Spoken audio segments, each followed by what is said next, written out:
হাসির রাজা, জ্ঞানের রাজা, রসিক রাজা।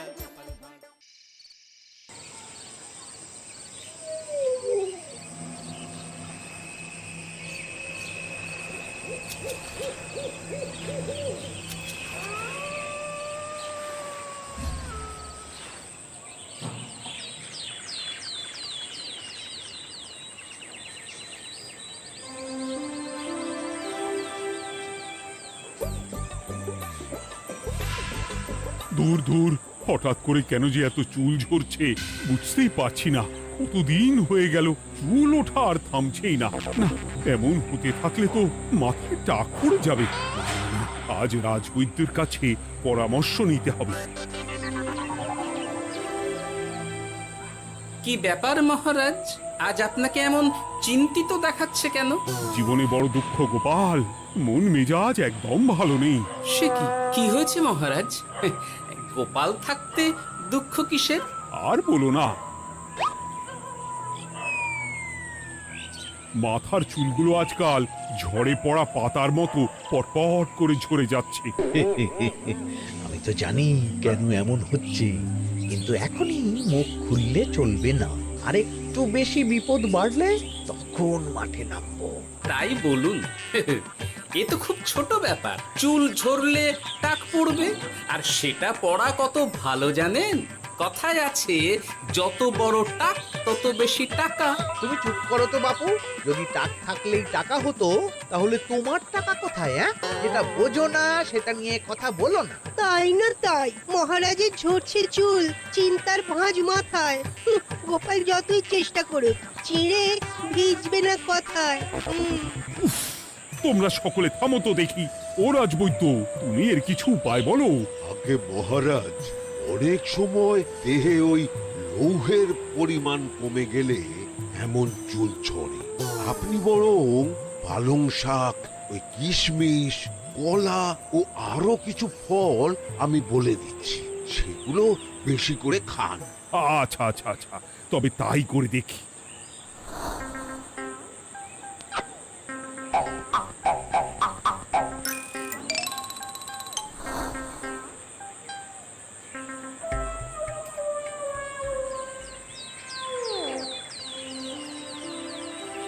ও রাজবৈদ্য, তোমার কথা মতো শাক পাতা ফলমূল সবই তো খেলাম, চুল ঝরা বন্ধ তো হলোই না। জানতামই এমন হবে। কিন্তু মহারাজ, এমনটা তো হওয়ার কথা নয়। কিন্তু হচ্ছে তো। আরে আমার সাধের চুল, কোথায় চলে গেলি সব? এর জন্য তুমি দায়ী, তুমি এর জন্য শাস্তি পাবে বৈদ্য। আমাকে আমাকে ক্ষমা করে দিন মহারাজ, এমনটা হবে এ তো আমি ভাবতেই পারিনি। কিছু মনে করবেন না মহারাজ, ছোট মুখে বড় কথা বলছি, কিন্তু সত্যি এখানে রাজবৈদ্যর কোনো দোষ নেই। ওকে শাস্তি দেওয়াটা ঠিক হবে না মহারাজ। দেখেছেন মহারাজ, গোপালের সাহসটা দেখেছেন? আপনার মুখের উপর কথা বলছে। তা বলি, তুমি যখন এতই বোঝো, তাহলে নিজেই একটা আস্ত লোহা খেয়ে দেখো না, তোমার মাথায় চুল গজাচ্ছে কিনা। ঠিকই আছে, এসব মূর্খের মতো কথা কেবল আপনার থেকেই আশা করা যায় মন্ত্রী মশাই। মহারাজ, আপনি বিচক্ষণ মানুষ, আমার শুধু অনুরোধ, আরেকবার ভেবে দেখবেন। ঠিক আছে, রাজবৈদ্যকে আমি শাস্তি দেব না, কিন্তু সকলের জন্য আমার একটা ঘোষণা আছে। কি ঘোষণা? আমার এই কঠিন সমস্যা যে দূর করে দিতে পারবে, তাকে আমি বিশেষ পুরস্কারে ভূষিত করব। এই তো পেয়েছি, এই সুযোগ কোনোভাবেই হাতছাড়া করা চলবে না। এবারের সমস্যাটা সত্যি বেশ কঠিন। কি করলে যে মহারাজের চুল পড়া বন্ধ হবে সেই উপায় মাথাতেই আসছে না। হঠাৎ করে কেন যে এমন হলো কে জানে।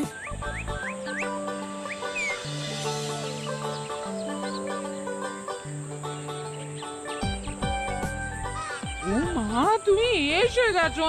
একটু বসো, আমি তেলটা মেখেই হাত ধুয়ে খাবারটা বাড়ছি। হ্যাঁ, সে ঠিক আছে, কিন্তু তুমি কিসের তেল মাখছো এটা?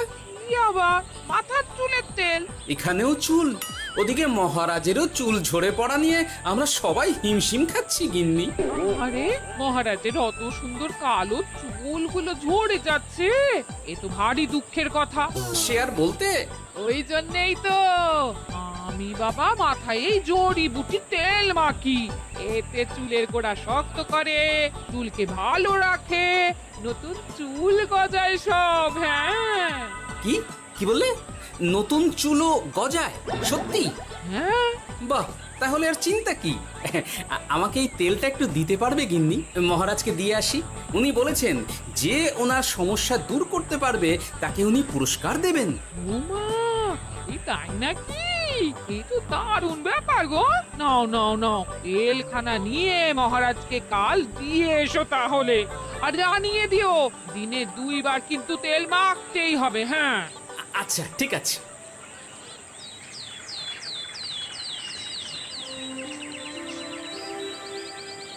কোনো উপায় খুঁজে পেলে তোমরা? আগে মহারাজ, আমি আপনার জন্য নকল চুল বানিয়ে এনেছি। যতদিন আপনার চুল পড়া বন্ধ না হচ্ছে ততদিন আপনি এটা পরে ব্যবহার করতে পারেন। সে তো বুঝলাম, কিন্তু নকল চুল তো আর আসল চুলে জায়গা নিতে পারবে না বিজ্ঞানী। আসল চুলের কথা ভেবে আমি আপনার জন্য কেশুত্তে পাতা এনেছি মহারাজ। আচ্ছা বেশ। তা গোপাল, খুব তো আগের দিন বকবক করছিলে, তুমি কি এনেছো শুনি? সেটা যথাসময়ে দেখতে পেয়ে যাবেন মন্ত্রী মশাই। এটা জড়িবুটি তেল মহারাজ, আমি এটা আপনার জন্য এনেছি। এতে নতুন চুল গজায় আর চুলের স্বাস্থ্যও ভালো হয়। আমার গিন্নিও ব্যবহার করে এটি, তবে দিনে 2 বার করে মাখতে হবে, তাহলেই ভালো ফল পাবেন মহারাজ। বাবা, তাহলে তুমি কেন মাখো না? আচ্ছা, আপনার সমস্যাটা ঠিক কোথায় বলুন তো মন্ত্রী মশাই? মহারাজের জন্য কিছু আনলেও কথা শোনান, না আনলেও কথা শোনান। সত্যি তো মন্ত্রী, কেন তুমি সব সময় গোপালের পিছনে পড়ে থাকো বলো তো? এরা তো তাও সবাই কিছু না কিছু আমার কথা চিন্তা করে এনেছে, তুমি তো সেটাও করনি। না, আসলে মহারাজ, আমিও ভাবছিলাম আপনার কথা, কিন্তু থাক, বুঝেছি। আহ, দারুণ। তেলের গন্ধটাও খুব সুন্দর। গোপাল, তোমায় অনেক ধন্যবাদ। আশা করছি ব্যবহার করলে খুব ভালো ফল দেবে। একদম দেবেই মহারাজ। দূর বাবা, ভেবেছিলাম এক হলো আর এক। কোথা দিয়ে যে গোপালটা মাঝখান দিয়ে এসে নাক গলিয়ে ঢুকে পড়ে, খুব শক্ত পুরস্কার নেওয়ার। দেখাচ্ছি মজা।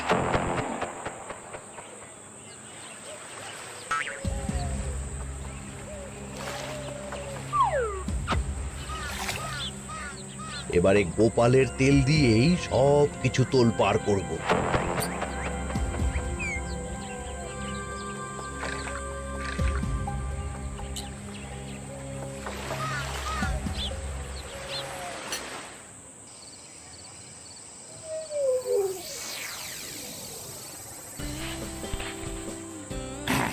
ব্যাস, হয়ে গেল 2 বার মাখা। গোপাল বলেছিল এতেই ভালো ফল পাব, কিন্তু এখন মাখার পর মাথাটা কেমন জ্বালা জ্বালা করছে মনে হচ্ছে। হয়তো নতুন চুল গজাবে বলে এমন হচ্ছে, কাল সকালে বোঝা যাবে। এতক্ষণে বোধ হয় ছোট ছোট চুল গজিয়েই গেছে। কি এটা চুল গজানোর তেল ছিল নাকি পড়ে যাওয়ার? ভগবান, যেটুকু বাকি ছিল সেটাও ঝরে পড়ে টাক পড়েই গেল। হ্যাঁ, গোপালই হলো যত নষ্টের গোড়া। আজ আসুক সভায়।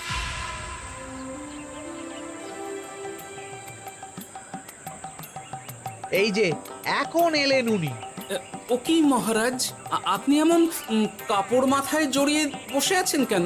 তুমি আর এমন প্রশ্ন জিজ্ঞাসা করো না গোপাল, তোমার দয়াতেই মহারাজের এমন অবস্থা। মানে? মানেটা আমি তোমায় দেখাচ্ছি, দাঁড়াও। এই যে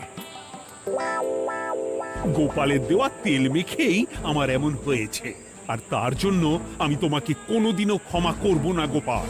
বিশ্বাস করুন মহারাজ, আমার গিন্নিও মাখে এই তেল, কিন্তু এমন কিছু তো এখনো পর্যন্ত ঘটেনি। আমি আর কিচ্ছু শুনতে চাই না। আমার মাথা ভর্তি চুল আমি ফেরত চাই। যতদিন না আমার মাথার সব চুল ফিরে আসছে ততদিন আমি তোমার মুখও দেখতে চাই না। মহারাজ, আপনার কোনো চিন্তা নেই, আমি তো আছি। এবার এই সমস্যার একটা সমাধান আমি করেই ছাড়বো। কি ব্যাপার, মন্ত্রী মশাই এত লাফাচ্ছে কেন? এসবের পেছনে আবার ওনার হাত নেই তো? না, ব্যাপারটা পরে দেখতে হচ্ছে।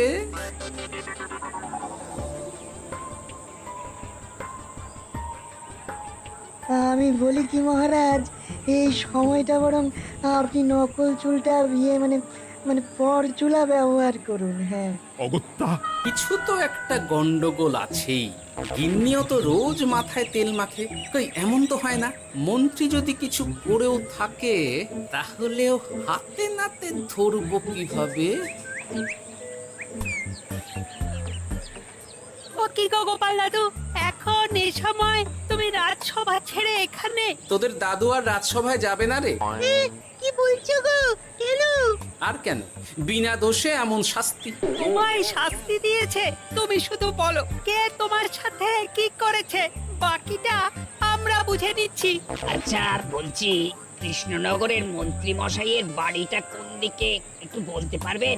কৃষ্ণনগরে নতুন নাকি? আগে তো আপনাকে কখনো দেখেছি বলে মনে পড়ছে না। হ্যাঁ, আমি এখানে থাকি না, আমি এখানে আমার কাজে এসেছি, তাই মন্ত্রী মশাইয়ের বাড়ির ঠিকানাটা যদি একটু বলে দেন। নিশ্চয়ই, এ পথ দিয়ে সোজা চলে যান, তারপর কিছুটা ডান দিকে গেলেই পেয়ে যাবেন। আচ্ছা, অনেক ধন্যবাদ। ভিন গাঁয়ের লোক মন্ত্রী মশাইয়ের বাড়িতে, ব্যাপারটা বেশ সন্দেহজনক লাগছে। এই এই গুলটে ন্যাপলা, তোরা তোরা দুজন একটু আড়াল থেকে দেখতো লোকটা মন্ত্রী মশাইয়ের বাড়িতে ঠিক কি জন্য এসেছে, তারপর আমায় খবর দিস। ঠিক আছে গোপাল দাদু। তোমার আবার এখানে আসার কি দরকার ছিল?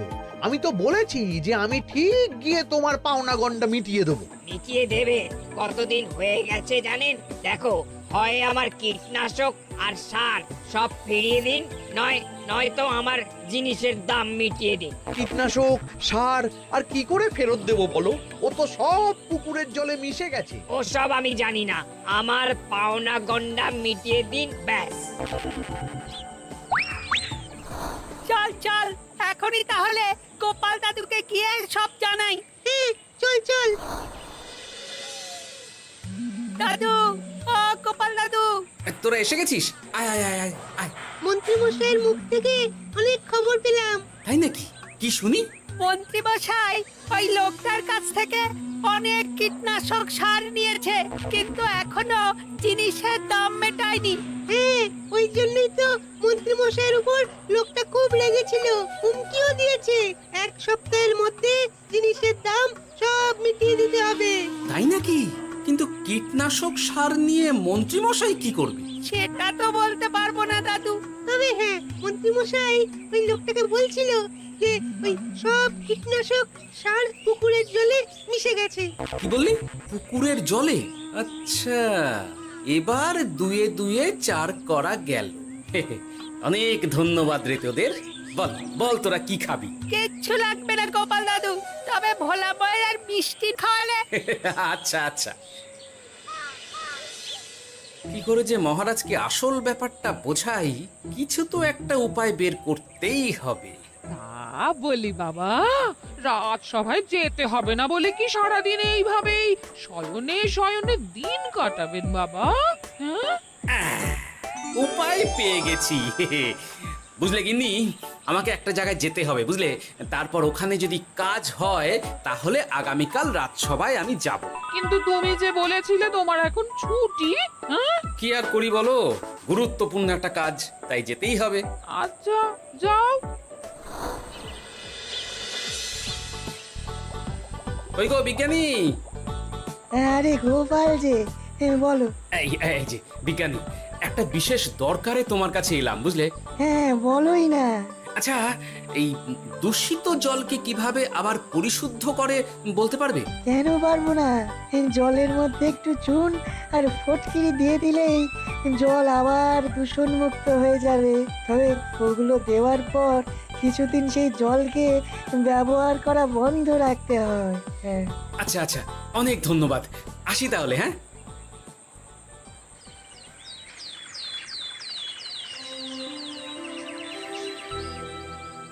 ছায়া পড়েছে, ছায়া পড়েছে। আমি বেশ বুঝতে পারছি তার ছায়া পড়েছে এখানে। কার ছায়া পড়েছে? আজকাল তোর মাথা থেকে অনেক চুল ঝরে পড়ছে, তাই না? আগে হ্যাঁ সাধু বাবা, আপনি একদম ঠিক কথা বলেছেন। ও বাবা, এই আবার কোথা থেকে উদয় হলো? আরে আমি একা গিয়ে সেই স্নানের পুকুর পরিদর্শন করতে চাই। যথা আজ্ঞা বাবা।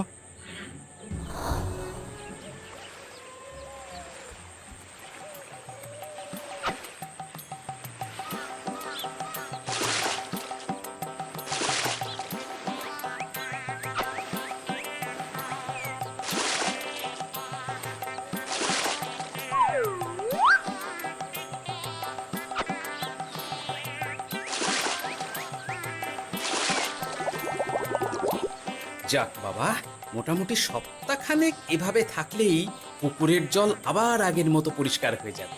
এবার শুধু মহারাজকে একটু বুঝিয়ে বললেই হয়ে যাবে।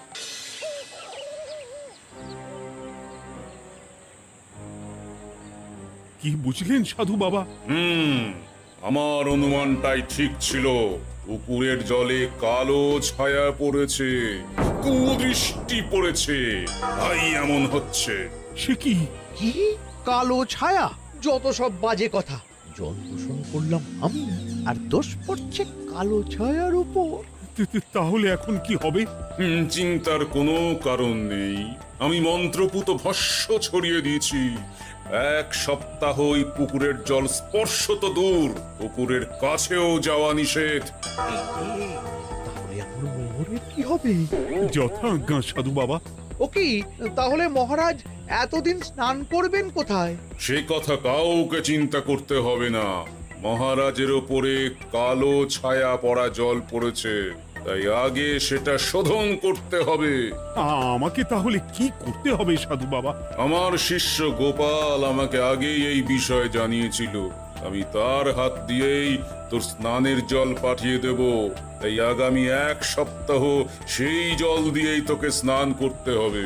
কি গোপাল? দেখছো তো মন্ত্রী, গোপাল আমাকে কত ভালোবাসে। আমি ওকে কত কথা শোনালাম, কিন্তু না না না না, কাল থেকেই আমি আবার গোপালকে রাজসভায় ডেকে আনবো। আমি আসছি, আমার কাজ হয়ে গেছে। আর হ্যাঁ, তোর স্নানের পুকুরের চারিদিকে প্রহরীর বন্দোবস্ত কর। কাক পক্ষীও যেন ওখানে প্রবেশ করতে না পারে। আচ্ছা বাবা, আচ্ছা।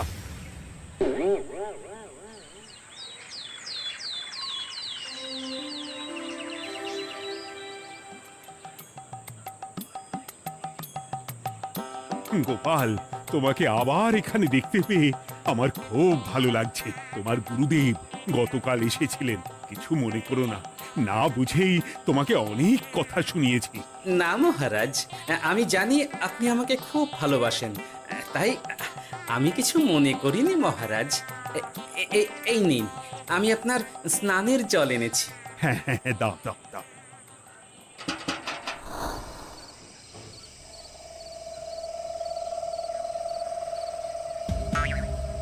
ও বাবা, পুকুরের কাছে যে গিয়ে দেখবো সে উপায় নেই। চারপাশে প্রহরীতে ভর্তি। তাহলে কি সত্যি সত্যি কালো ছায়া পড়েছে? ভালোই হলো, পাওনাদারকে বলে দেবো কীটনাশকটা জালি ছিল। হি হি।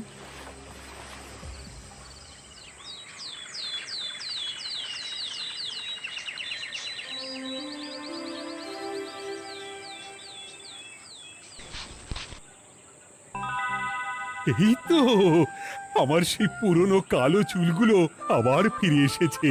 আহা, কি যে আনন্দ হচ্ছে দেখে। আজ 1 সপ্তাহ সম্পূর্ণ হলো। গোপালের জন্য আমার স্নানের পুকুর থেকে কালো ছায়া দূর হয়েছে। আমাকে এই সমস্যা থেকে দূর করার জন্য আমি গোপালকে 100টি মোহর উপহার দিতে চাই। ধন্যবাদ মহারাজ। দূর, আমার আর ভালো লাগে না। সব সময় গোপালই মোহর পায়, এটা তো আমার পাওয়ার কথা ছিল। এদিকে আজকে পাওনাদারও আসবে।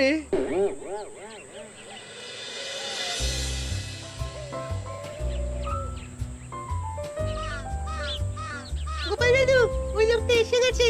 আচ্ছা, আসছি। এটা তো মন্ত্রীর বাড়ির দিকে রাস্তা। আমরা তাহলে ওদিকে কেন যাচ্ছি গোপাল? আপনার পুকুরের আসল রহস্যটা কি সেটা আপনি জানবেন না মহারাজ। মানে নিজের চোখেই দেখুন, তাহলে বুঝতে পারবেন। আর একটু সময় দাও আমায় ভাই, এমনিতেও তোমার কীটনাশক কোনো কাজের নয়। কি এখন এসব কথা? আর একদিনও সময় দিতে পারছি না। একটু বোঝো, একটু। সব আমি মহারাজের পুকুরের জলে মিশিয়ে দিয়েছি। মন্ত্রী, তুমি তাহলে সেই কালো ছায়া? মহারাজ, আপনার পর্দা ফাঁস হয়ে গেছে মন্ত্রী মশাই। তুমি তাহলে সবটা জানতে? একদম প্রথম থেকে। রে, খুব জোর ফেঁসেছি।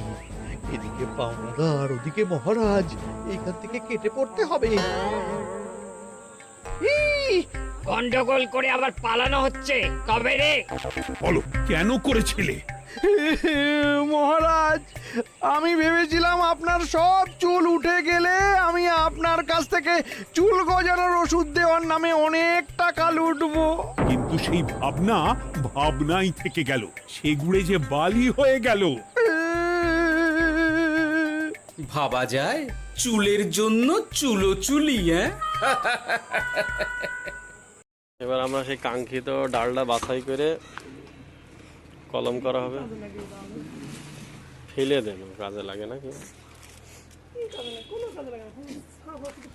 অরিজিনাল একদম পিওর দেশি লেবু, এই লেবুতে কলম করা হবে যাতে আমরা ঈদের সময় বাসায় নিয়ে যেতে পারি।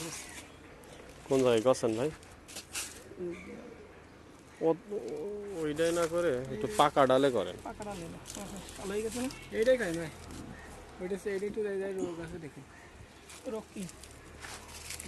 এই পেছনের দিকে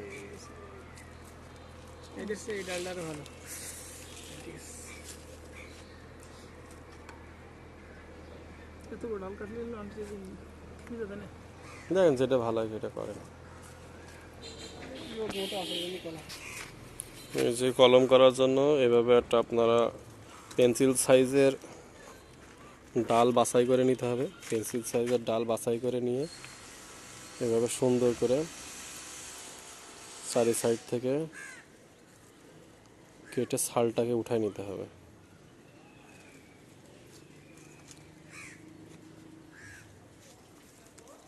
সুন্দর করে ছালটা যদি উঠায় নেওয়া হয়, যে এইভাবে চারিদিক থেকে কেটে নিতে হবে, দিয়ে এইভাবে ছুরি দিয়ে ছালটাকে ছাড়িয়ে নিতে হবে। ছালটা ছাড়িয়ে নিয়ে ছাড়ানোর পরে এখান থেকে আপনার শিকড় বের হবে। যে এইভাবে ছালটা ছাড়িয়ে নিতে হবে, চারি সাইড থেকে পুরোটা ছালটা উঠে ফেলতে হবে। এইভাবে সুন্দর করে চারি সাইড থেকে ছালটা উঠায় ছুরি দিয়ে ভালো করে ঘষে সবুজ অংশটা বের করে একদম সাদা অংশটা বের করে ফেলতে হবে। শিপনা আসলে কিছুক্ষণ আগে এভাবে এবার আপনারা আগে থেকে প্রস্তুতকৃত যে মাটি, এই যে মাটির একটা বোমা, মাটির একটা খামি তৈরি করা হয়েছে আগে থেকে প্রস্তুতকৃত। সে মাটিটাকে সুন্দর করে এমনভাবে এঁটে দিতে হবে যাতে কোনোভাবেই যেন এই মাটিতে ফাঁকা জায়গা তৈরি না হয়। কোনোভাবে যেন ফাঁকা জায়গা তৈরি না হয় দেখতে হবে ভালো করে।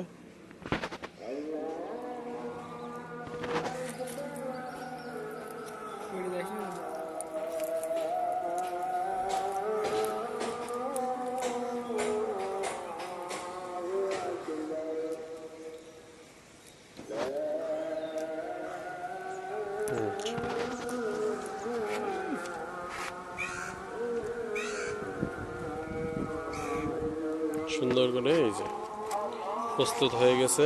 মাটির মন্ড দিয়ে সুন্দর করে যতটা কষে এটাকে টাইট করে রাখা যায় যাতে কোনো রকম ওর গোড়া থেকে ঘুরে না যায় জিনিসটা, কারণ দীর্ঘদিন রাখতে হবে।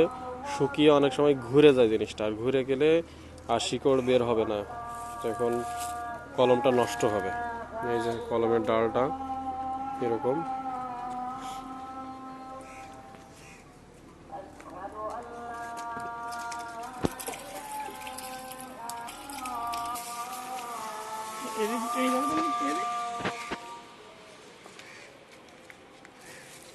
এবার এটাকে পলিথিন কাগজ দিয়ে সুন্দর করে ঢেকে দিতে হবে, একদম পোশাক পরানোর মতো করে পরিয়ে দিতে হবে, যাতে এর মধ্যে কোনো রকম বাতাস প্রবেশ করতে না পারে। ভালো করে খেয়াল রাখতে হবে। বাতাস প্রবেশ করলে মাটিটা শুকিয়ে যাবে অতি দ্রুত এবং ছত্রাক জন্মাবে। জন্মালে শিকড়টা যখন সাদা শিকড় বের হবে তখন সাদা শিকড়টা নষ্ট হয়ে যাবে। এই জন্য কোনো রকম বাতাস প্রবেশ করতে দেওয়া যাবে না এবং খেয়াল রাখতে হবে যেন মাটিটা একেবারে শুকিয়ে যাতে খড়খড়ে না হয়ে যায়। মাঝে মধ্যে চেক করতে হবে এবং পানি দিতে হবে। মাটিটা যত, মাটির গুণাগুণের উপরে নির্ভর করে, মাটিটা যত ভালো হবে তত পানি দেওয়াটার পরিমাণ কম লাগে। এঁটেল মাটি হলো সব থেকে বেস্ট।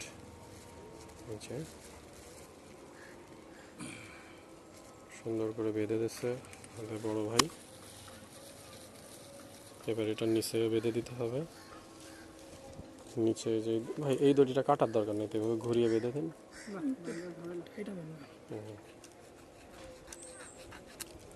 ওকে, এটার নিচে শেষ বাঁধনটা নিচে দিয়ে দিলে হয়ে যাবে আমাদের আজকের লেবু গাছের গুটি কলম। লেবু গাছের গুটি কলম রেডি হয়ে যাচ্ছে। আমি খুব দ্রুতই আবার আপডেট দিব এটার পরিণতি কী অবস্থা, এটা মিস গেছে কিনা। ইনশাল্লাহ মিস যাওয়ার পার্সেন্টেজ খুবই কম, খুব একটা মিস যাবে না আশা করা যায়, কারণ ভাই এর আগেও গুটি কলম তৈরি করেছে, সে এক্সপিরিয়েন্স পারসন। আজকে ভিডিওটা এই পর্যন্তই। ইনশাল্লাহ আগামীতে আপডেট দিব কলমটার শেষ কী অবস্থা তৈরি হয়েছে।